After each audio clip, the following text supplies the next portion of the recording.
5, 4, 3, 2, 1. And we're live, recording, whatever you want to call it. I still haven't figured out how to go live with this thing. It'd be cool, though. Yeah, I'd figure out what do you call it? Tagline? Yeah. Punchline. Yeah, so I'm actually going to set up possibly a second space. I'm getting a blue Yeti microphone. So it would be different. Instead of these mics, we would have it just like sitting in front of us on the table, and it would pick up both of our voices. That would be cool. Yeah. That'd be really cool. So, but it allows me to do more mobile stuff, and I'm building some online courses because I'm going to teach probably a couple extra history classes next semester. So, and like hopefully 1 to 2 of them are online. That's the goal. So that means it'll just all be like, did you ever have Blackboard when you were in college? Like a blackboard? No, just Blackboard, like the program, like the software that you interact with as a student. No. Yeah, that's like, it's so funny. The whole time I was in college, even graduate school, that's how like the professor interacts with you. It's just, It's this software. It's called Blackboard. I hadn't heard of it. It's how all the online courses, but there's several softwares like this, but they just switched to it, the university I'm teaching at. And so like it's like a full circle weird thing that I'm like now like posting assignments on it, like, which was like I was on the other end of it just a few years ago. But that's where I'll do the online courses, and it'll be super, like I'm gonna do some like podcasting and some different things from my office. I have a super legit office. Hell They yeah. gave me an office. You deserve an office. Thanks, man. It's so funny. I don't even use my office at the gym. What So. What are you teaching again? I forget. I'm teaching this course called Western Civilization 2. You could just say World History 2 or Western Civ 2. Did you ever have that when you were in No, general education requirements? I took Civ 1 as There you like go. my history thing, which was badass. I love that class. Yeah, I really do too, the ancient world. I'm getting into it now again. I've been super into my own self-study the past couple weeks, going Sweet. hard. Sweet, yeah. Me too, like I'm really disinterested until recently in the Reformation, the Protestant Reformation in England and or Germany. But I'm kind of getting into it a little bit. It's because I have to lecture on it, and it's not really. So it's I would say the area of history, like from the Enlightenment on, I feel solid. But So Western world for your class is like between like Europe and stuff, and yeah, but I go into Russia a fair bit, and also like I went into China. I'm gonna hit into Japan a little bit. So like I have a little bit of interpretation there I can take with what I want to cover. Like I'm probably gonna do like a lecture on Tokugawa in Japan, but that's not required. But how it interacts with the West, and it's it's a cool little topic. I actually got into that on my master's thesis. What time periods are you doing? 1500 forward, but so the first chapter in the book starts on the Mongols. And dude, have you ever listened to Dan Carlin's Hardcore History? A little bit. So he's been on Joe Rogan, I think, twice. Maybe I heard one of maybe his Joe 3 Rogans. times. That dude is like, if you were going to listen to one, I would recommend you listen to Blueprint for Armageddon or Wrath of the Khans. So like the first chapter start off on the Mongols, and it's like 1200, and the whole thing is like how the Mongols were able to protect the trade routes that were the Silk Roads, and after the fall of the Mongol Empire, the trade routes collapsed, and then also the Black Death is what spread out of China, out of Mongolia. So that that led to the collapse of the trade routes. A little strong there, a little vinegary. A little vinegary. Nice, most excellent. Never fails after you clean it. Yeah. You ever you ever wash your gi in vinegar? I have, yeah, but I used to do that when I was going to jiu-jitsu all the time. It's a pretty good idea, but like, man, you smell like vinegar for a while. Yeah. Anyway, but check out that Mongol stuff, and like I use that to tie that into like Spanish conquest, because that was why all of these European nations started going outward. They were trying to find new trade routes to India and stuff, because like going across land was not a thing anymore. But at 1500's on, like, but then I also just hit the Renaissance. So now we're going into the Reformation, Oh, nice. and then I love the Renaissance. then I'll hit England, France, Russia, and I'm pretty much just picking a great monarch, two great monarchs, depending on the country and depending on how much time I have to work with on the lectures. Because, man, you just have such a limited amount of time. Like, we just are having our first test Tuesday, and it's taken me, like, I don't know, I guess like 7 lectures. My first class was canceled, maybe not even that many, to cover 3 chapters. You know? Yeah. So, and because it's an hour and 15-minute class. They don't do an hour 20, it's an hour 15. So. Did you watch that Netflix show, Marco Polo? You know, no, I didn't. I tried. I watched. I fell asleep. And that's not to say that it's bad, but is that acting up? It's a little funny. I just want to get it to the right spot. And Yeah, you keep. Yeah, when it's in the right spot, it's like directly in my face. Yeah, do whatever you need to do with it. Too low. So yeah, you know, that's I mentioned the Blue Yeti. I'm gonna get one of those, and eventually a 4th mic set up, and then this portable mic so I can use that in my office or at the gym or wherever. So that's You can start doing Kill Sonnen-esque videos where you're just like. See, I want to set up. Places. Yeah, I want to set up. I love the ones that it's like a fire in the background. I do want to set up like multiple places to do one, and like the vlog I'm starting for the gym will be different, but you know it's going to be done the same sort of way. So, but so there. Did you check out the Matt Brown on JRE? I just watched like the first 45 minutes. Oh yeah. You told me that, man. I'm gonna finish it because I like super interesting dude. Yeah, and like really brought up some cool points that I was like, whoa. Yeah, I wrote down the books they were talking about, the Miocic book. Yeah, oh yeah, I've got that if you want to borrow and it. Hell yeah, I was that one. And I've got multiple copies of that. If you can just take one, like I've had a couple of students like gift them to me over the years. Dope. Yeah. Yeah. I got interested in those. I have this giant list of books. I got a recommendation for you if you're kind of interested in Miocic on some level. Would be a book called The Hagakure. So it's like who's that by? I don't want to butcher the name. I can't remember the name. Maybe Yamamoto, but I would have to check. I have it out here on the bookshelf. We can check it out after the podcast. But it's Hagakure. It's a book of the samurai. It's just got kind of these like accounts and poems and stories and parables and things of that nature. You know, a book I've never read, but I've always wanted to read. I understand the principles and like the theory behind it just from like watching and listen or reading other things. But the Art of War, I never read that. Oh, I got that one too. You're welcome to borrow it. I'd have to find it. I think all of my like Asian history books are in the dog's room, so we'll have to go hit him up after we wrap it up. But Matt Brown brought up some super interesting points. He has a crazy story, crazy look on life too. Yeah, for sure. Super philosophical dude. Has like a library on like sports psychology. Like how all you ever really known about Matt Brown before that podcast was just like what Joe and the other commentators say about him, and when he's fighting, they're just like, oh, he's just a savage, just violent dude. And you expect just some like that's how his personality will be.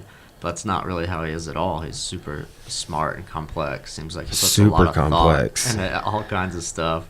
Really chill when you're talking to him. So he said on the podcast he wanted to beat Snoop Dogg's ass. So I didn't get to that part. Dude, and they like made a clip of it. Somebody made a clip of it. So is there some reason behind it other than Snoop because did you hear when Floyd TKO'd Connor? Mm-hmm. Like there's this clip of Snoop Dogg going, hell yeah, just like cussing and just like that's right, you know, saying all this like crazy stuff. He was like drunk as hell, just being an ass. Oh yeah, you know, and then he never like came out. Like his point was like he never came out and apologized to it. And if I see that dude around, I might punch him in the face. For real? Yeah. That's what I'm but saying. he might even have said I'm gonna punch him in the face. I'd have to listen to it again, but I was like, damn.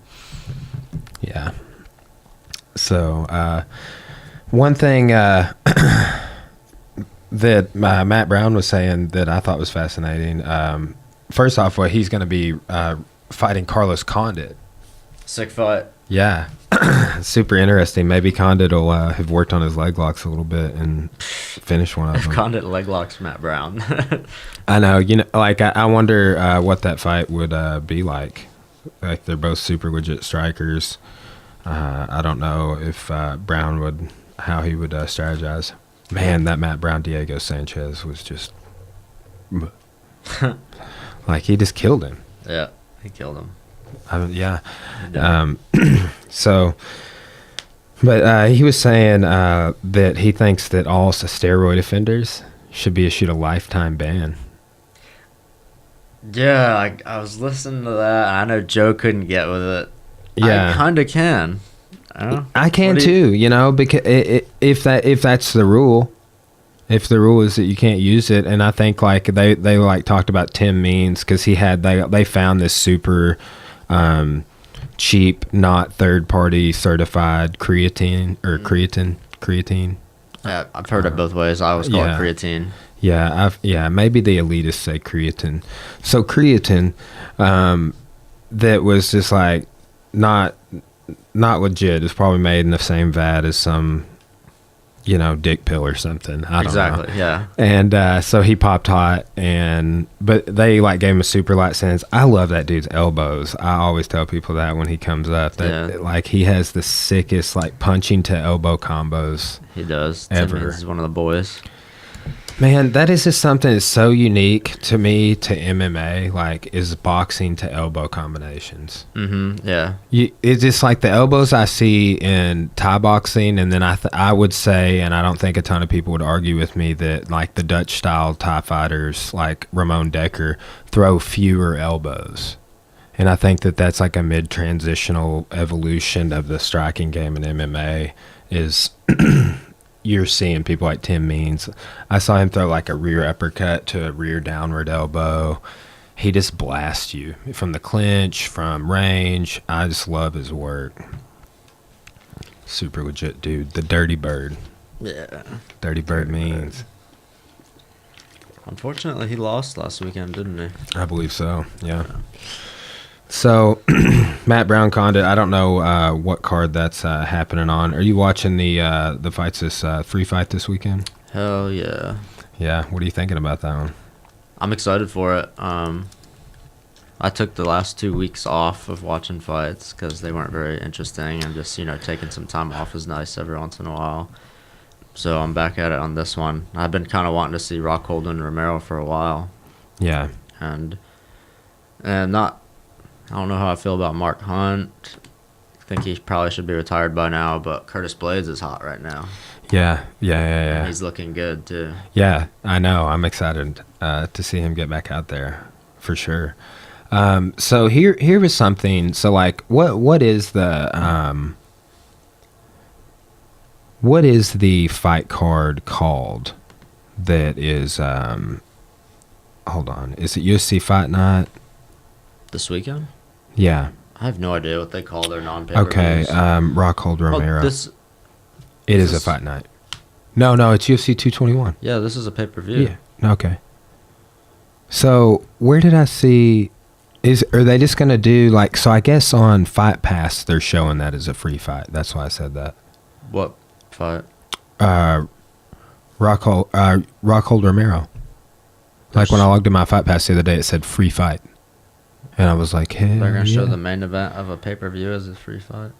I guess for Fight Pass. What a dope way to get people to buy Fight Pass, though. I would, if they do that like every few months or something, I might. I was like, because that's why I said free fight, and I was like, I was under the impression that it was a fight night. So, you didn't watch Machida?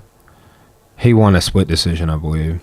I didn't watch it. I didn't watch it either, honestly. Yeah. I want to go back and check it out. It looked like a great fight, if I remember correctly. I watched the highlights, and what I hear about it, it was a really close, really good fight. So I would like to watch it at some point. So, let's see. How many fights are on this? UFC 221. 13 fights. So, here's what Matt Brown was saying. Check this out. So, here we have, like, I'm just kind of looking at the spread of events. You got UFC Fight Night with Machida. You got UFC 221. Then you got a UFC Fight Night with Cowboy. Then you got another UFC on Fox, and then you got UFC 222, and so on. And then it kind of like it goes to another fight night, Verdun versus Volkov. So what he was saying, and I totally agree with this, is that like UFC fight night should be like a, for lack of a better analogy, like a Bellator, like a feeder organization for a bigger event, which would be pay-per-views. Yeah. That he was saying that there's just no rhyme or reason to like up-and-comers building their presence on the undercards and main cards and co-main and main events on these UFC fight nights and UFC on Fox and whatever they do once the UFC on Fox runs out, because it's supposed to be running out soon. So he's saying no title fights on fight nights then? Basically, in a way, but he's saying like no Matt Browns, no Cowboys, no big draws ever on fight nights. It's like a totally different audience, totally different, almost like a league within the league. Okay. Like you build up your presence there. You're coming up there. You just got off the Ultimate Fighter, whatever it is, and then you build up your views and your experience, etc. And then bam, it's like you get noticed. All right, you're fighting on pay-per-view, undercard, main card, etc. Yeah. You know, but building your audience in that way you can get like the pay-per-views, because everybody's general complaint, and mine as well, is it like this here, there's 13 fights on the card or whatever, and I want to see 2 of them, you know? Yeah, I'm the same way. But, okay, so that would be really cool for, I think, me or you or the fighters themselves. But if the UFC is trying to still attract more casual fans, wouldn't they'd have trouble doing that then off the free cards if there's no big names on the free cards? Possibly. that is one school of thought for sure. And I like that was the only way I thought about it until like Matt Brown brought that up, and I was like, this is the way he put it. He's like that's like just kind of like switching up the business instead of it being random. It's like those are already sort of free cards anyway or whatever. They're kind of doing that for the fans. So like I get like they want to put some, you know, and they are, I guess, in a way putting kind of those guys that are on their way out the door too. Yeah. At the top of those cards that are getting draws for like the older fans. But I think too, it's like, I remember when I never watched Bellator, and like my buddy Colby, who's like the biggest MMA fan ever, watched Bellator like as much as UFC. Like Michael Chandler was on top and stuff like years ago. Michael Chandler's still on top. So yeah. So anyway, but like he was super into it, you know, 5 years ago, when it was Jordan Rebney, before you know the Fertitta brothers, you know. Yeah. Whatever. I don't know how they're involved, but I know they're involved. Allegedly. Correct. So, yeah. Well, I thought that would be cool, like almost like little leagues within the league.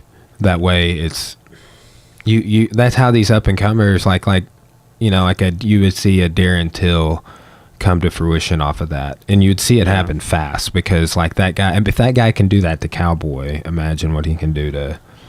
And they are kind of, I guess, doing that a little bit. But one thing that would, I think, could be a good byproduct of that is getting the like up and comers in 5-round fights if they main event them before they have a title fight. You know, like the problem with the flyweight division is everyone that's going up to challenge DJ there has never been in a 5-round fight before. But if they're having other cards it might give lower ranked fighters more of an opportunity to be in a 5-round fight before their first 5-round fight is a title shot. Yeah, I can see that. Yeah, for sure. What do you think's gonna happen with freaking Killishaw and DJ? I think they're gonna fight like around July. You know, July is when I usually go to Vegas, so I'm pretty sure we're gonna go this year. But I'm not 100% sure. Do you get a vacation? Do you get a vacation? Yeah. Dude, the trade show that we go to, and then just like, because UFC Fight Week, International Fight Week, so like when I was there like 4 or 5 years ago, Anderson Silva was fighting Chael Sonnen. You know, like there's usually like a really big fight. Like this past year, Amanda Nunes Shevchenko fell through, and it was like the main event. The first night was just engaging Michael Johnson. The second night was Verdum Overeem. It was legit. It was cool. It was the first UFC I've ever been to. So have you been to UFC? No. So was it cool? Do you think it's worth it going to a UFC? Because I hear you can't really see that well because all the stuff. You end up watching the screen. Yeah. So, above the octagon, which the screen's freaking huge. It's awesome. And it was at the same arena that it was T-Mobile Arena, the arena that Floyd Mayweather fought Conor McGregor at. It's a new arena, and then plus they have all this cool shit outside, and like, man, everything's cool when you've had a few beers. I guess. Yeah. I don't know if I'm really sold on wanting to go to a UFC event. Yeah, going to Vegas is cool. You ever been? No. Yeah, I think I guess 6 times now. Wow. Made the sojourn. It is like a mecca, dude. Like it's like all cultures from everywhere. Like the first time I was there, I was like in culture shock. I was just like, I had to take 2 elevators to get to my hotel room. There's like a checkpoint in between. It was wild, but it's cool. It's a cool little spot. If you've never been, might check it out one of these days.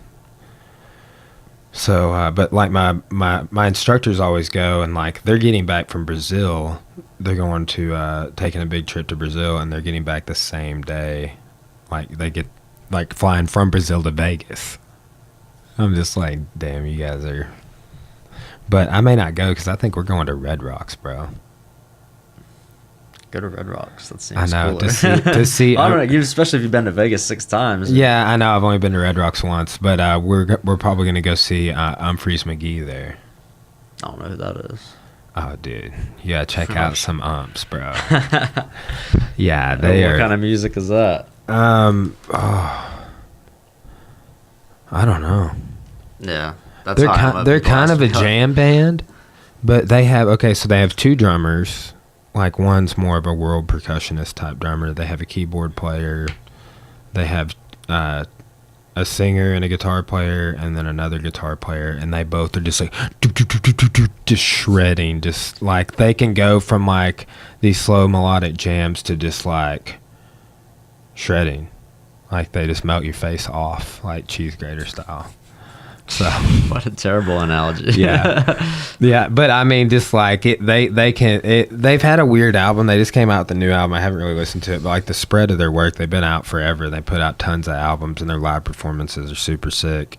And they've sold out at Red Rocks like a ton of times. They're playing a 3-night show up there. Who hasn't sold out at Red Rocks? I know, right? Every time I always tell people this stat because, like, I would say like 99% of people I run into have never heard of Widespread Panic, sadly. And at least I'd heard of them. Yes, and so they have sold out more shows at Red Rocks than any band ever. Damn, all-time record holder. Yeah, it's impressive, honestly, and like they're that legit. Like I just. Like if I end up teaching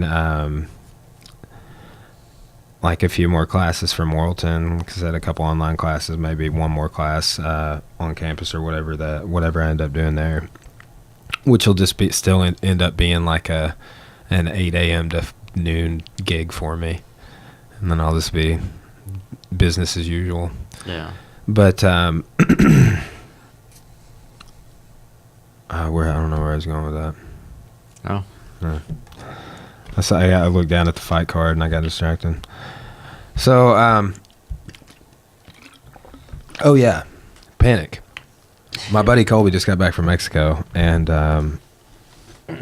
it was like 10 months from when we went last, because I went last year. They do this big showdown at the Hard Rock Resort, or sometimes at the DR. And we didn't go because we just bought our house like 6 months ago. And we bought the gym like maybe 10 months before that. So we're like, well, we're not going to go this year. And then Corey wants to go to Disney, which I'm very excited about. Yeah. Very excited. And but I would also be excited to go to Panic. So if I teach a couple extra classes, we're gonna go to Panic too. It's gonna be sick. Yeah. Yeah. So if you go out to Red Rocks, do you stay in Colorado Springs when you're out there? I don't know. We're definitely gonna. We still haven't figured out if we're gonna fly or drive. So Yeah, that's what that's we're a trying to tough decide decision. right now. I mean, it's like a 12 to 15 hour drive, and Yeah. you got to go through Kansas, which sucks. Yeah, it's not a cool drive. Did you just recently drive there? Yeah, I did on How Thanksgiving was last that? year. I mean, it was boring. Yeah, It's a isn't pretty it? terrible drive. Do you and Hannah enjoy traveling together? I mean, I just hate driving. Yeah, So I mean, it's Cora's been driving me around a lot more. As we get older, it's been great. yeah. I still do most of the driving. It's like when I was younger, I liked to drive long distances, but now, I mean, if it was a nicer drive, like a prettier drive, Yeah. and it was more scenic with mountains and stuff, but Dude, driving through Kansas, I didn't even like riding through yeah, Kansas. it's nothing at all. It's a good time to get your podcasts in, Bleeding Kansas. listen to some audiobooks, learn a Yeah. bunch of stuff. Yeah. That's what we did the whole time. I got an audiobook recommendation for you. I actually saw like on my those whatever, like when Facebook's like, hey, here, remember you said this 2 years ago? Mm-hmm.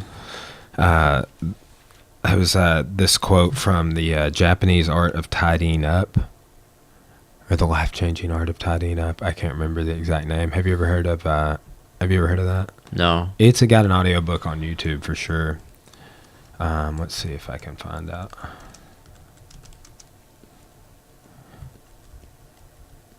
Yeah, Japanese art of tidying. Oh, the life-changing magic of tidying up, and then it says the Japanese art of decluttering and organizing.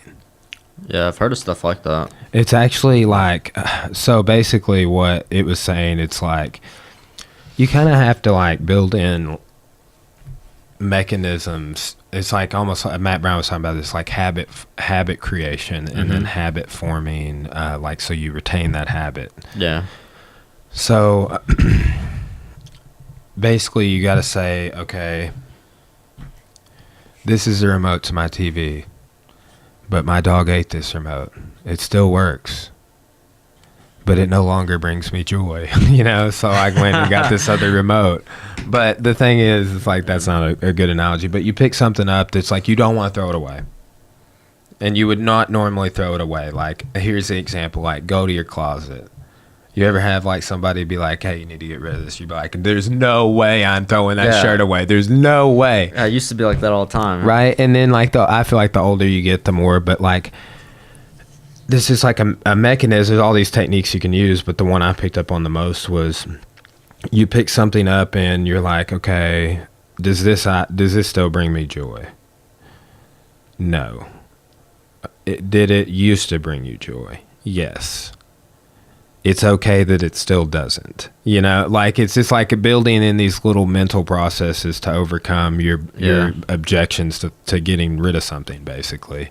And it's like, honestly, like I feel like after I get to like step 2, I'm just like, no. And then I'm like, well, I used to like it, but I don't wear it anymore. Like I haven't worn it in 6 years. Yeah, Hannah does this or talks about this thumb roll. Like if you haven't worn it in so many months, then it needs to go. You're just like, man, I got to wear this shirt on Tuesday before it throws it away. I've been a lot better about that.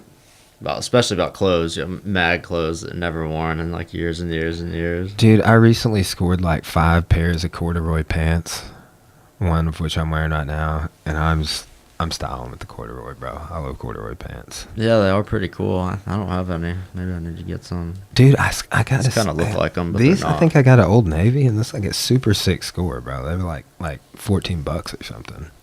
And every other pair I got it like just swiped in to get some like a dress shirt at TJ Maxx or Ross, and was like scored like this burgundy pair of corduroy pants.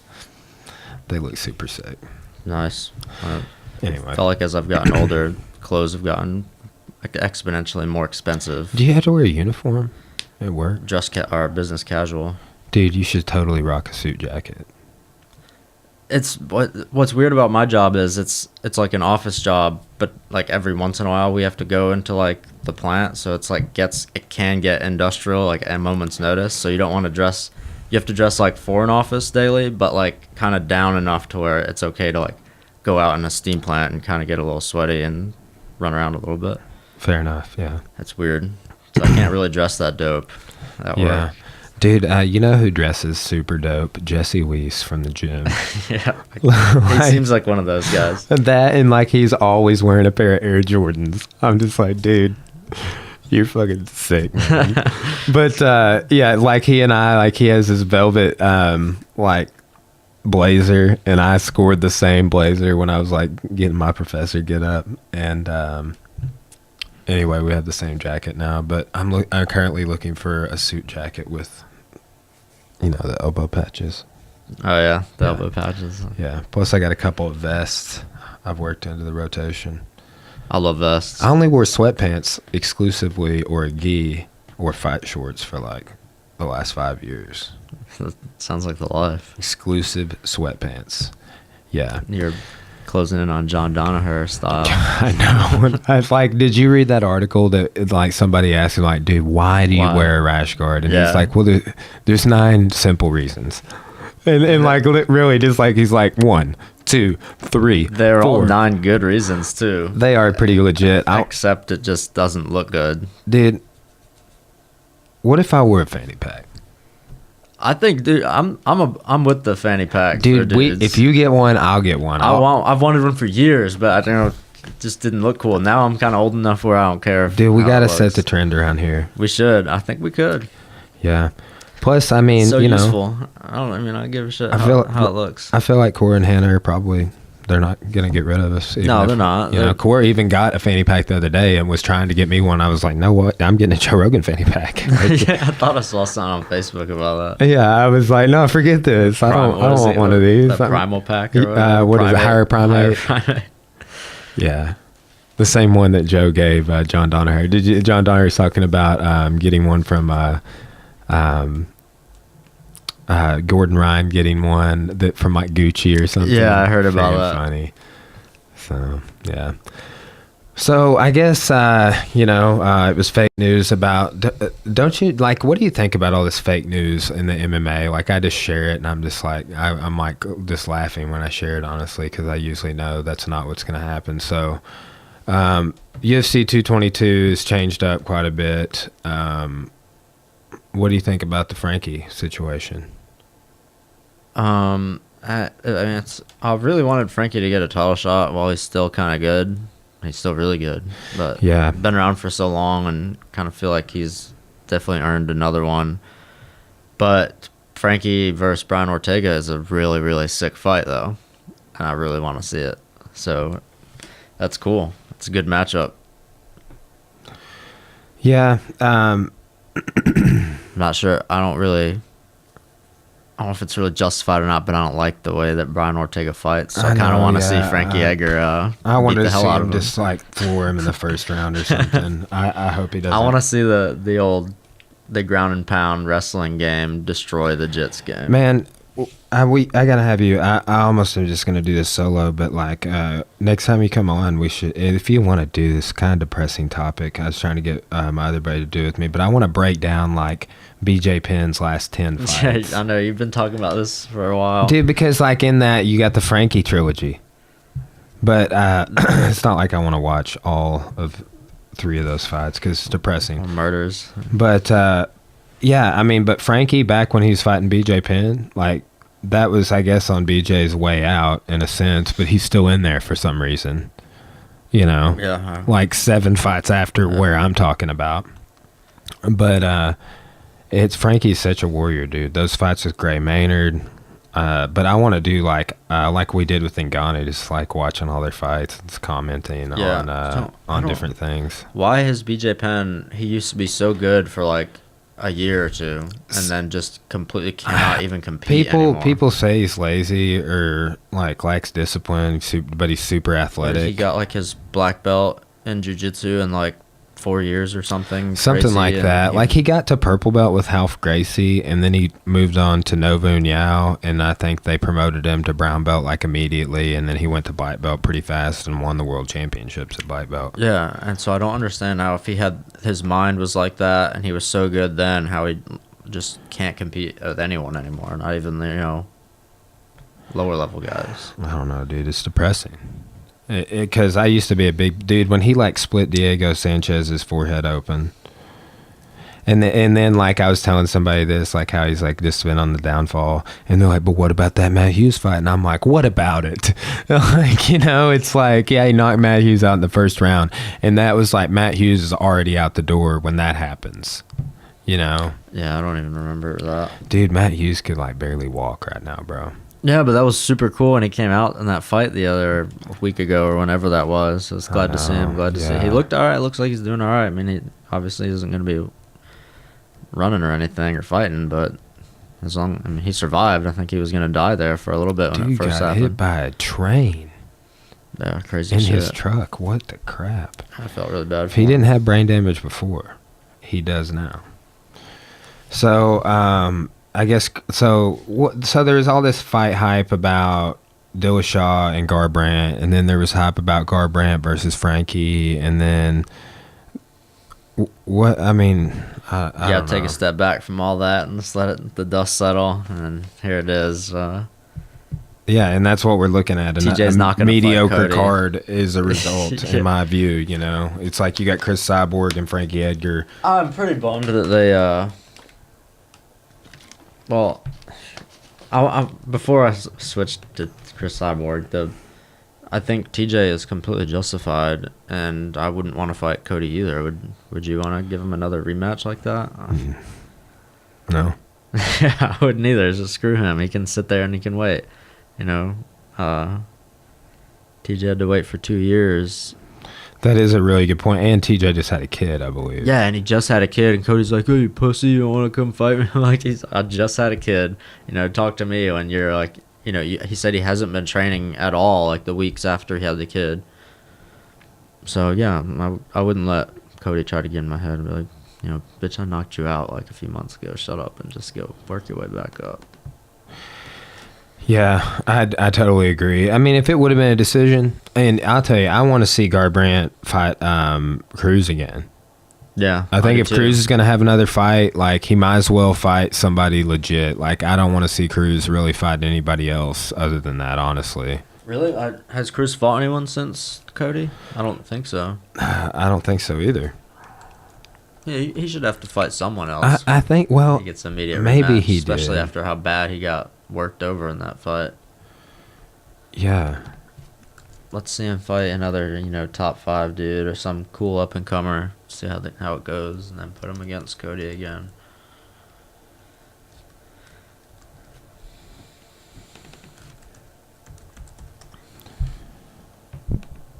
And I really want to see. And yeah, and DJ. No, he has not had a fight. I couldn't remember if he had some sort of little warm up or like a a warm up fight after that or not, but he hasn't. And I wonder how his body's holding up too, because you remember when he was on JRE, like just talking about how wrecked he was. Super sad. Yeah. So what plantar fasciitis. It's super bad plantar fasciitis from doing all that footwork, because he came back after the knee injuries and just went right back to doing the crazy Dominic Cruz footwork. Yeah, that sucks. Yeah, but I would like to see him fight Garbrandt. I mean, Garbrandt's coming off a TKO. They fought to decision. Garbrandt gets TKO'd in the second round, right? In the second round, or was it third? I don't remember. I think it was second. But yeah, I think it was second. Yeah. What about this Cyborg fight? I just really wanted to see her fight Nunes. Yeah, I know, right? I don't know anything. I never even heard of this other girl. I don't like seeing fights like that. I can't be all that I excited. can't keep up with everything, but I feel like if they divided it, like I was saying, into different audience, basically, to basically where it's like, hey, we got this guy debuting on the pay-per-view tonight, and it's like you could look back and, oh, well, he just headlined UFC Fight Night the last 2 times, or like I would be familiar with the names on the pay-per-views. I think if that was the flow, if it was a flow upward, and you just keep those big names on the pay-per-view cards, because win, lose, or draw, Cowboy is always going to be a draw on a pay-per-view. Yeah, you know, for sure. And I think that if you just keep putting Cowboy, you keep making fights that are positive fan fights, and then you put like up and comers on UFC Fight Night or UFC on Fox or whatever. You have like maybe tiers, like you get your super no name debut guys only fighting on this, with like some of these guys from the we'll say, if that's the C League, from the B League headlining that card. Right, and then you get the headliners from the B League that start to become the undercard or the main card under, first 2 or 3 fights on a pay-per-view. And like that, it just makes sense. It just seems organized. Like I am for making it more league-like. A lot of people aren't, and I still want to see super fights and money fights, and I think that is a part of the business model. But I think also if they could do that and follow some sort of a seeding and have short little, like I was saying about the Bellator thing, I hate that that's taken place over a year, when like 1995 Hickson Gracie's fighting in an 8-man tournament that's in one night. The documentary Choke, that kind of highlights one of those events that he was involved in. I don't know if you've ever seen it. No, but yeah, I completely agree with the some type of format to where there's a method to working your way up, and then it would prevent all this bickering and stuff going on when people are fighting people they shouldn't. Well, I mean, the thing too, it's like, even it should be based off your ratings. So like, even if you're in that C or B organization, if you're a Chael Sonnen or Conor McGregor, it's going to be made apparent super fast. And the next thing you know, you're the co-main event you were fighting in the C League, and in 2 fights immediately jump over and you're co-main event for the B League. Yeah. And then the next card, your main event for the B League. And then next thing you know, you're the last fight before the main card of the undercard on the, UFC 222 or whatever. And then the next fight, you're on the main card. And like, where it's like you can see like an upward trajectory within the organization based off of some sort of merit. Yeah, it would be a lot better for the fighters to recognize how they could move up, progress through, and work their way toward being on pay-per-view and then making the big money. They might make for the C and B League to be more exciting. Well, and I don't think Bellator is going anywhere. Like, no. So I think that makes a lot of sense. I think that there's not going to be like, it's not be like Pride and UFC acquires all of these. I mean, I think there are going to be people that come over from Bellator, but we're seeing way less of it and more UFC guys, like sort of B League. That's why I feel like it's like a weird little funneling process that maybe the UFC is involved in, with funneling people like Benson Henderson and Rory McDonald that lose 2 or 3 fights but are still a major draw, and they put them in another market. Like Bellator's, but it's a market within the market. Yeah. But it's just like, obviously there's similar audiences, but I watch way less Bellator than I do UFC. But it's not because I don't like Bellator. I like Bellator more and more, actually. But when they were putting on like Kimbo Slice versus Dada 5000 and Horace Gracie versus Ken Shamrock, it was just like, yeah, I watch it way more now than. Yeah, and I think they do, and I think that honestly, these pro level guys like Benson Henderson or whatever, and then some of their homegrown talent within the organization, or talent that came in from the legacy type organizations or what have you. I think it's becoming a decent little promotion. Like I got way fewer criticisms of Bellator now than at any point ever. Yeah, I'm liking the way Bellator's headed. It's becoming super interesting. Yeah, so Kat Zingano's coming back. She hasn't fought since UFC 200. Saw that. I don't remember who she's fighting, though. She's on a 2-fight losing streak. She's fighting this Ketlin Vieira. I don't really know who. I haven't seen her fight. But super sad. Like, Kat Zingano was a beast. I want to say she was undefeated. And then, like, her husband committed suicide. And she lost 2 fights in a row. I'm not saying that's the reason, but it's gotta be super difficult to go through something like that. I can only imagine. Yeah. So, yeah. Also, Mackenzie Dern is debuting on this card. Yeah, I keep hearing about her, but I don't know anything about her. She is. Have you ever heard of a guy named Megaton Diaz? Nope. The girl she's fighting is on a 2-fight losing streak in the UFC. Mackenzie Dern is an IBJJF Jiu-Jitsu world champion. So is her dad. I want to say he's a world champion. He's medaled like every year since the very first world championships. So, Okay. yeah, Megaton Diaz. They're out of Arizona, and she's pretty legit. She's pulled off some weird submissions and stuff, like a cool little omoplata variation where she like. You just check it out. Mackenzie Dern. You can watch all of her fights really fast because she finishes, I believe, all of them. And she finished her last one with strikes. You'll definitely meet this guy, Eric Ingram. He's a black belt in our organization. He's won the IKF. He's got guys that fight. He's got a guy that's fighting on V3. It's a promotion out of Memphis that we get a couple of these guys getting 2 or 3 wins. We could look at going there, or Apollo Cooks in Tulsa. But anyway, Mackenzie Dern fought one of Eric's girls, I think Mandy Polk's her name, and just like annihilated her with strikes. And Mandy was like, I guess, a striker. You know, I hadn't really seen her fight. She's like a purple belt in jiu-jitsu, but Mackenzie Dern just freaking starched her, man. It was insane.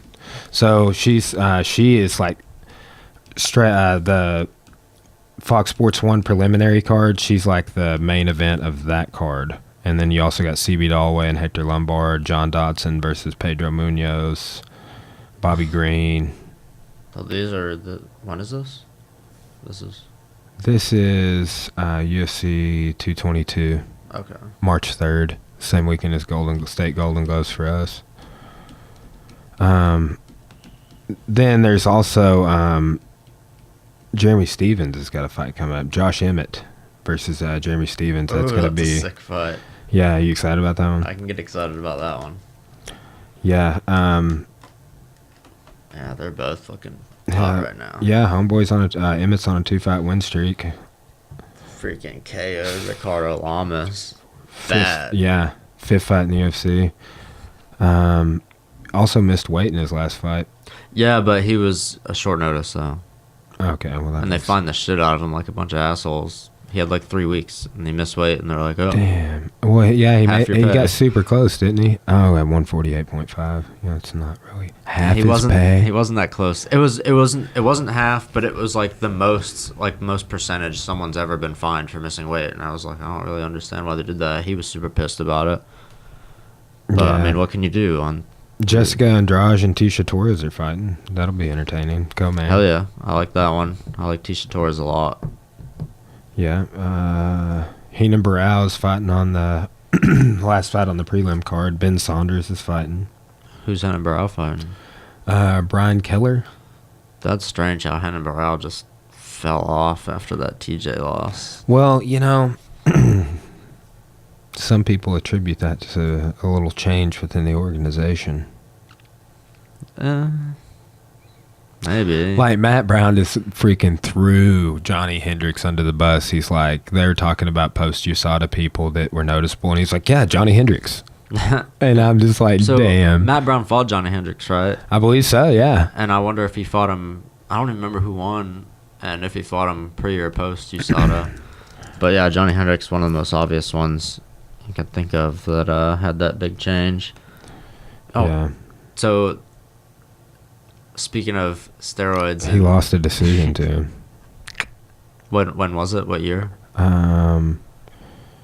That was 2015, March 2015. Yeah, I don't remember what year. And right before that, started. he lost a decision to Robbie Lawler. Got submitted by Damian Maia, then got TKO'd by Ellenberger. He beat Tim Means, though. Guillotined him. Yeah, I remember that fight. Then he got knocked out by Cerrone. Bad. Yeah. Yeah. But when did USADA come in? Do you know what year that was? Let me look it up real quick.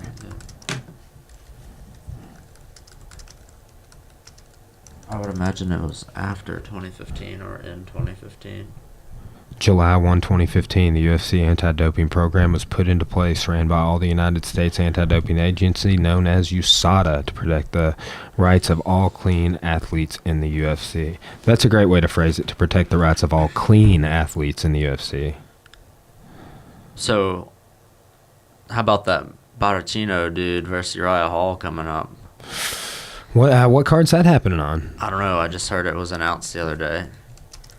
I think we talked on the last podcast that you were on about Uriah Hall's coach recently passing away. Yeah, unfortunately. So it was Justin Gaethje's coach. So yeah, there was someone else that I'd found out that was the coach. Yeah, Tim Elliott. Yeah.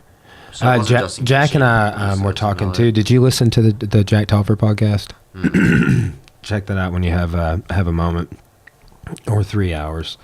But he talked about eating dinner with Randy Couture. He had dinner with Randy Couture. Funny little story. So that should be one of the clips. Like I said, I need you people, if you listen to the podcast, to like give me those clips, and I'll definitely just clip them out. It's super easy to do, like even within YouTube. So, let's see here. Okay. Verdum versus Volkov. That's March 17th. That's the same night Cora's fighting. We got Ferguson and Nurmagomedov. Khabib. We're just going to call him Khabib. It's way too hard to say the last part. Khabib. Yeah. That's exciting. Yeah, that's going to be interesting. I mean, what do you think about that fight? Like, and where are you with the whole Conor right now? Like, because there's a lot of fight hyping and building fights that goes on, and I really do wonder what's going to be next for Conor, who he's going to fight. There's all of this potential. Like, is it confirmed that Tyron Woodley's fighting Nate Diaz? It's not confirmed. They're hyping that again. The bickering stage. They're hyping that again, and it's like then there's this Tony fight Khabib situation going on, and I feel like this. So, was Conor officially stripped of the belt? No. But he's going to get stripped the week of the fight for Tony and Khabib. At least that's what Khabib's coach You know thinks. what I've kind of picked up on a trend of like you mentioned this earlier. Why does everyone say one of the main reasons Conor McGregor lost to Floyd Mayweather? Experience, but they're like... Yeah, experience. The fight was on a short notice, like only like 3 months or something. He only had like a 3-month camp. It's not short notice. It's not, but I guess in their world it is. But, and it's just like the same reason John Jones did a bunch of coke 7 days before he defends his title. It's like it gives honestly, like in the market, it gives you an out. So like that's what everybody says with the Nate Diaz fight. That was a super short notice fight the first time they fought. Right, and Conor used that to say blah blah blah. That's why you got me and why I gassed out or whatever. And then I don't know. I can't remember what the timeline was on the second fight, but there's all this fight hyping going on with Diaz right now. There's all this unknown going on with Conor. There's the potential of the Conor Diaz trilogy. There's this Khabib Ferguson fight, which whoever that is wins that should fight Conor theoretically. But what if Conor just defends the belt against Nate Diaz? They wouldn't let him do that. They'll strip him before they let him defend the belt against Nate Diaz. What if it's so they can save a card? I just don't see it working out like that. I don't think they would stoop even that low. That would be real low after everything with Khabib and Tony and to have them defending. They don't give a damn about those dudes. They do. Like just like that Joe Rogan was saying this. It's like that now more so, but it's like, and I just watched that Kevin Lee fight the other night, but it's like, man, Johanna and Thug Rose are carrying that card in Khabib. Like, way fewer people know who Tony Ferguson is, and if Khabib didn't have his cool hat and throw water bottles at people at fights and stuff, people might not know who he is. Well, because he we forget when we talk about fans, we always talk about American fans, but there's Russian fans too. And there's millions of them. They're listening right now. Good. I'm hyping their boy. Yeah. Man, I'm a Khabib fan too. You know, honestly, I am. But I'm just saying, like 6 months ago, most people didn't know. Like, here was an analogy Joe Rogan used. You walk into a gas station, you say to someone, "Do you know who Floyd Mayweather is?" And they will say yes. Like 90% of people will be like, "Yeah." You go into a gas station and say, "Do you know who Tony Ferguson is?" The fighter. And most people are not going to know who that is. No, of course not. You couldn't expect them to. Yeah, and there's a whole bunch of like if you walked in a gas station, like, do you know who GSP George St. Pierre is? A ton of people are going to be like, duh. Yeah, everyone will know. Even though that's like older guard fans, they're still going to know. If Tony Ferguson goes on and defends his belt like 8 times after this, and he might 5 years from now, everyone will know who he is. And he might, but it's just like imagine like that he beat Kevin Lee, submitted him, but like Kevin Lee had staff. Yeah, that was kind of sucks for Kevin Lee. I think he probably could have won that fight had he not had that issue with the staff and the antibiotics and the cardio. Well, I heard he didn't take antibiotics before the fight, which is even more appalling. What an asshole. Yeah. I can't believe, like that's where, in my view, the commissions need to do a better job. And just wait, man. Just wait until you see the Arkansas State Athletic Commission.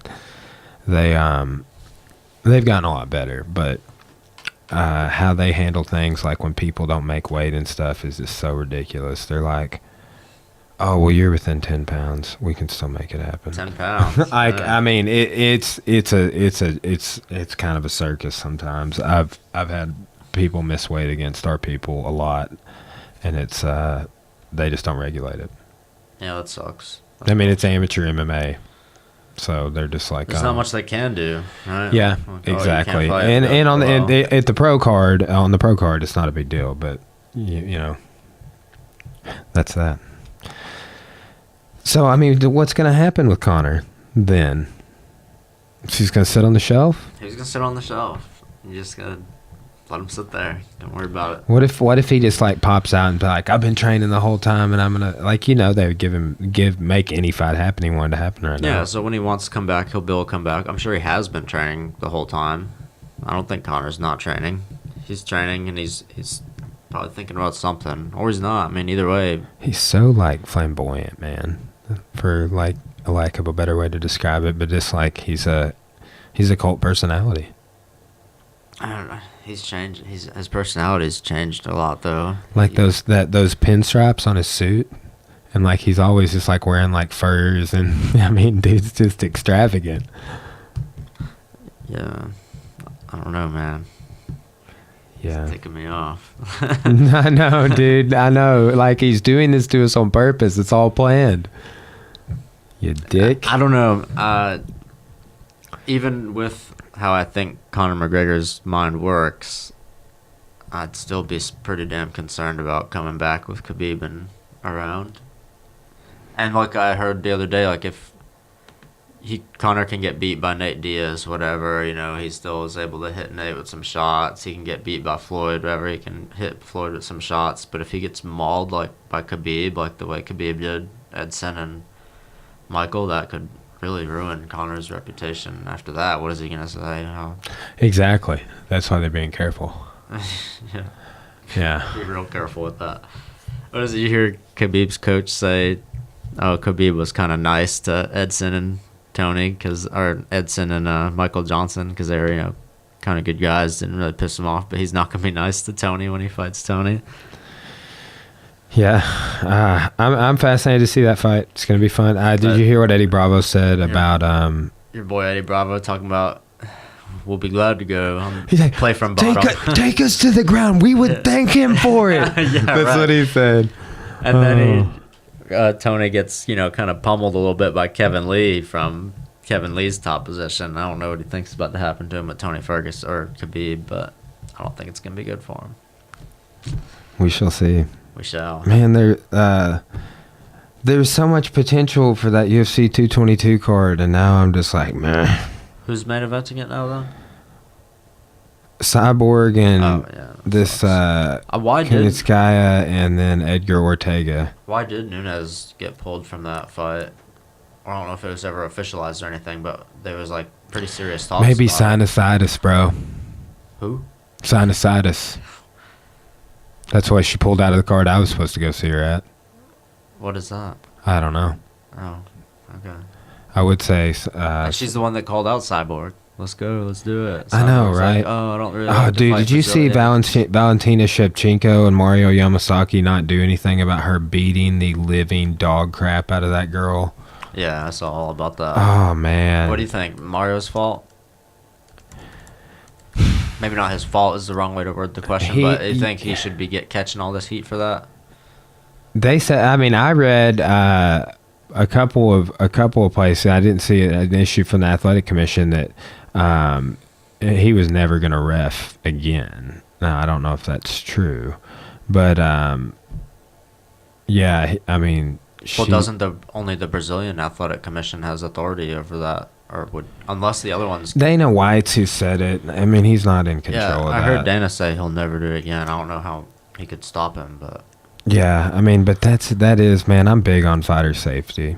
yeah, me too. You know, and that's why, like, the issue with the steroids, it's like, well, either you can't regulate it, and everybody's not allowed to use them. If everybody was allowed to use them, it's the only way that you can bring about any regulation, in my view. It's like, then you can choose to or not to. Either way, you're fighting somebody that's on it, you know that you might be.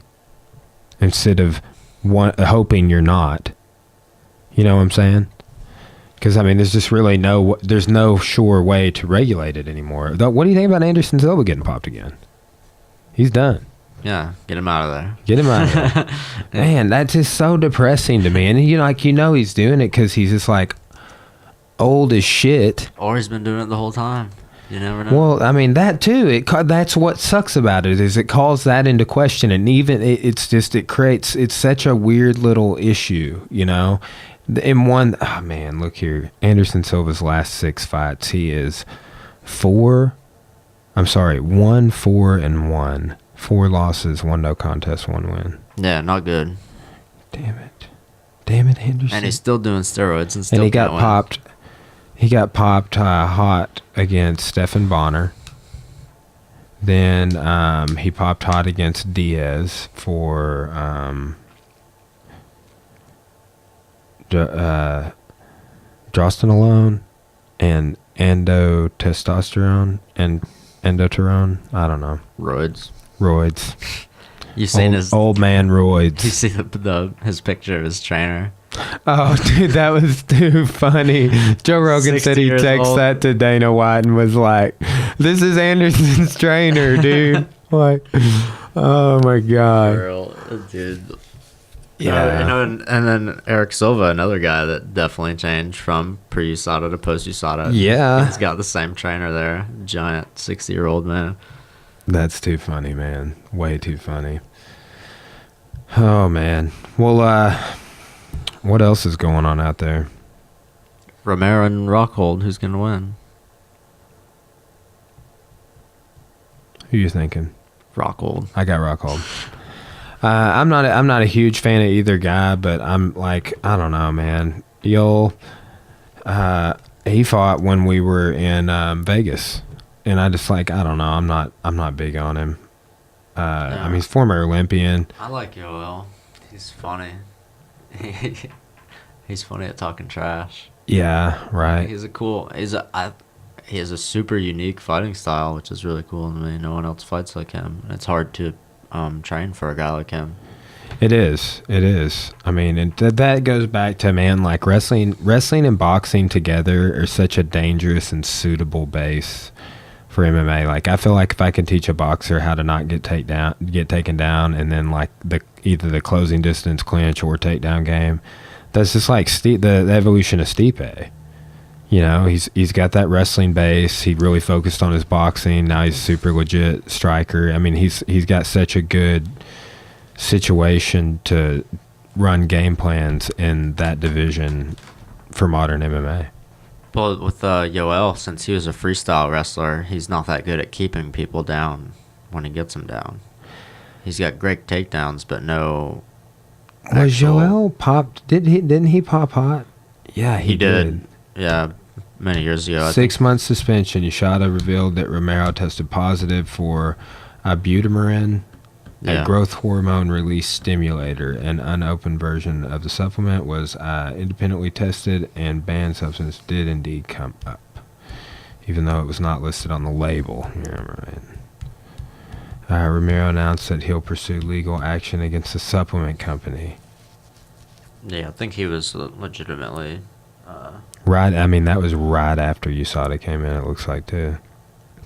Cleaning house, golden snitch. A lot of signs could, like, sort of point to Romero juicing, because, like, you've seen his trainer. His trainer's, like, 60 years old, too. Yeah, well, you know what? You know who taught me how to use TJ Dillashaw taught me how to use steroids, taught bro. everyone. Yeah. Showing everyone how to do it. Too funny, man. Oh, dude. But no, if you see pictures of Romero from when he was, like, 19. Oh, my gosh. Gigantic Yeah. still. So, Jack to the gills. I think it's just the way what does Joe Rogan say? Juice to the tits. Oh, too funny, man. Too funny. Yeah, so you think Floyd's coming to the UFC? No. He better stay the fuck out, man. Yeah, it'd be retarded. Yeah, I mean, why would you do that? Why would you do that, Floyd? You wouldn't. I like that, like, and then I like how, like, there's like all these reports, like, he's secretly been training MMA for 3 years. Like, and he did that little walkout where he like walks out, walks side to side in that cage, put that video out. I'm like, dude, get out of here. And dude, how he's always posting the pictures and stuff with the check, and I'm like, yeah, that's your check. Is there money in that account? It's like a check that he wrote himself, you know? Yeah.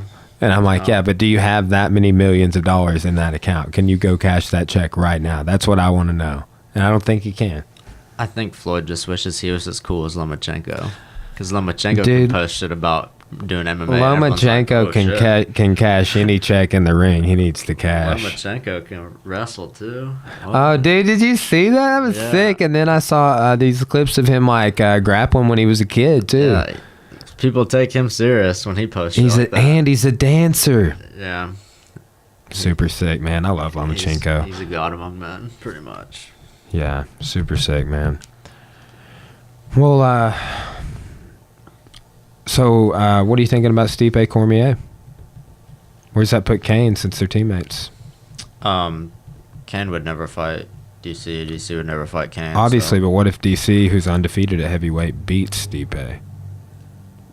Where's that put Kane? There's like I heard rumors Kane would move down to light heavyweight. I don't know what his weight is, but I can't see him doing that. They would do something, you know, or like DC Cormier would immediately vacate. Yeah. And then I'm sure Kane would fight. The UFC's already in on it, and DC made it clear he's not gonna defend against Kane or do anything silly like that. Yeah. And Kane, he wouldn't go to light heavyweight. I don't think so either. I can't see him there. Like, it's possible, but... So, when does that Ultimate Fighter start coming on? I don't know. I may want to do this. I might want to do a companion with that, because I have a good friend that is on that season. Oh, yeah? Who is from Arkansas. His name's Bryce Mitchell. He's 9-0. This is all undefeated season, right? Mm-hmm. He's fought on World Series of Fighting 3 or 4 times. He's fought in V3s. He's just a tank. He's like, I don't know, he's only like 22, 23 years old. He might be a little older than that now, but he's been with one of my coaches since he was like 12 or 13. Wrestled all through high school. Had a ton of amateur fights. Only lost 1 amateur fight ever, and the dude that beat him was a jiu-jitsu black belt, and he was like 18 years old. So, Bryce Mitchell, Thug Nasty. I don't know if you've heard of him. No, I haven't. But he's about to be getting thug. Oh, yeah. Yeah. And what's funny is he is like the countryest, redneckingest talking dude. Actually talks like a little, like, he's a redneck, like, voice. Like, it sounds like that voice, but he talks like gangster. It's so funny, man. I know what you mean. That's he's like, oh man, come on, man. Country ghetto. Yeah, dude. He's Thug Nasty Bryce. Yeah. But he's fighting on there, and I might want to do some companions on those episodes. We got to watch them on the Fight Pass. So I should be able to watch them on the Fight Pass. I'm interested to see where the UFC on Fox deal goes, though, and what that does for Fight Pass. I think it makes sense for them to do just like maybe a Fight Pass only audience. that's scrolling more and more, man. I would give you the login, but they can crack down on that. Yeah. But you can always, it's right here. But I can't do it today because I got to go get my new phone. Freaking horrible. Oh, I is that can't. why Yeah, they- I cast it from my phone. It's Google Chrome in here, so I'm like shit. on the outs, dude. Not a bunch of people. Like I can see like half the screen. Bunch What of happened people. to it? You drop it? Allegedly, it fell. I don't know why Yeah. it fell. The wind. Yeah, The dog. I set it on top of like a high thing and it fell. So, yeah, and but I'm getting like an iPhone 8 or whatever, so that's gonna be sick. And I upgraded my data to like 22 gigs a line, What'd you have? What kind of phone did you have before? and an iPhone 6s. I'm still rocking a 5S, dog. Old Dude, school. you're totally eligible for an upgrade, I bet. I have straight talk. See, that's like I called in. I'm like, hey, I got a business line. This is what happened. And I need a new phone like right now. And I want to take care of all of it on the phone. And then I just want to go down to the store where I'm not going to get raped on their commission. Because that is another thing. Like if you call 611, they'll set everything up on your account. I don't know. Well, if I call 611, they set everything up on your account. It's like when you go to the store, you're always going to leave there paying a higher bill. Mm-hmm. It's ridiculous because of the salespeople. Yeah. And anyway, I gotta go get one after we wrap it up before my next guest comes on. So, but yeah, unfortunately, but I'm getting the new iPhone. But I called in and dude was like, "Well, you should just get like a Go phone, like Straight Talk or something, until you're eligible for an upgrade." I'm like, the lady just told me I'm eligible in April. Like less than 2 months. I'm like, come on, bro. Like, did you just tell me like I have a business account with you, which I've had since like I've had the same phone number and same account since I was 19 years old. Mm-hmm. It's just now a business line. And he was just like, oh yeah, well, oh sorry about that. And you're not eligible in April. You're eligible in October. And I'm like, well, the lady just told me April. So what is it, dude? So anyway, I ended up paying $200 and I got like an all new iPhone and a ton more gigs. And because that dude was a dumbass, they credited my account $79. Sweet. Yeah, $79 of credit will make you feel good about anything. I guess. Yeah, $79 can't get you shit with a phone though nowadays. that is true. $79 Yeah. times 10. More like 16. Yeah. Yeah. All right, dude. Well, stay out of the UFC, Floyd. Yeah. You don't want none. And come to the UFC, Lomachenko. That would be sick. Oh my God, that would be so scary sick. Like, I bet his dad would be like, he has been working on MMA this Yeah. entire time. And I would not be surprised. Have you heard that quote? I forget who told me he said this. I think it was Dring told me. But and then I like looked it up. It's hilarious. But they're like, when did you know that your son was going to be the champion? And he was like, Before he was conceived. before he was conceived. Dude, I'm just like, dude, you're so He's the out man. there. Yeah, I mean, honestly, like Lomachenko is just such an impressive specimen. Like one of the most exciting and dynamic fighters ever in boxing, but in boxing today for sure. It would be so awesome to see him fight like a big name, like a Floyd Mayweather, Manny Pacquiao. I asked my dad, I was like, what, you hear that? Like, why the hell didn't you do that for me? Like, I wasn't thinking, son. I'm sorry. Like, What the I'm hell, planning Dad? that stuff right You now. could have made me like Lomachenko, but no. See, that's I'm super pumped if when Corey and I have children, they're just gonna grow up in the gym, Yeah, right? That's what I'm thinking. little baby It's sized gonna be geese. a monster. I need to get my dog Hickson a little pupper man gee. That'd be cool. Super Dude, we got him like this sweater vest, and like we put it on, and it was just like way too small, and he was just like, Was he moving all weird? Like, yeah, he what was the hell just is like, this? what is this? I was just like, why did we get him this? Oh man, yeah. Well, right on, dude. Well, what are you doing after this? Shoot, what are we doing? I don't know. I think I'm gonna go get some lunch and get a new phone. Should get on the yoga wheel. Yeah, I gotta try that out. All right, well, we'll sign off. It's been about an hour and 13 minutes or something. So, see if we can't get this posted up on social before the next guest comes on. Right on, dude. Well, appreciate you coming out. Yeah, thanks for having me. So, and this is MMA Unraveled instead of Sports Unraveled now. And this is MMA Unraveled number 4. Signing off.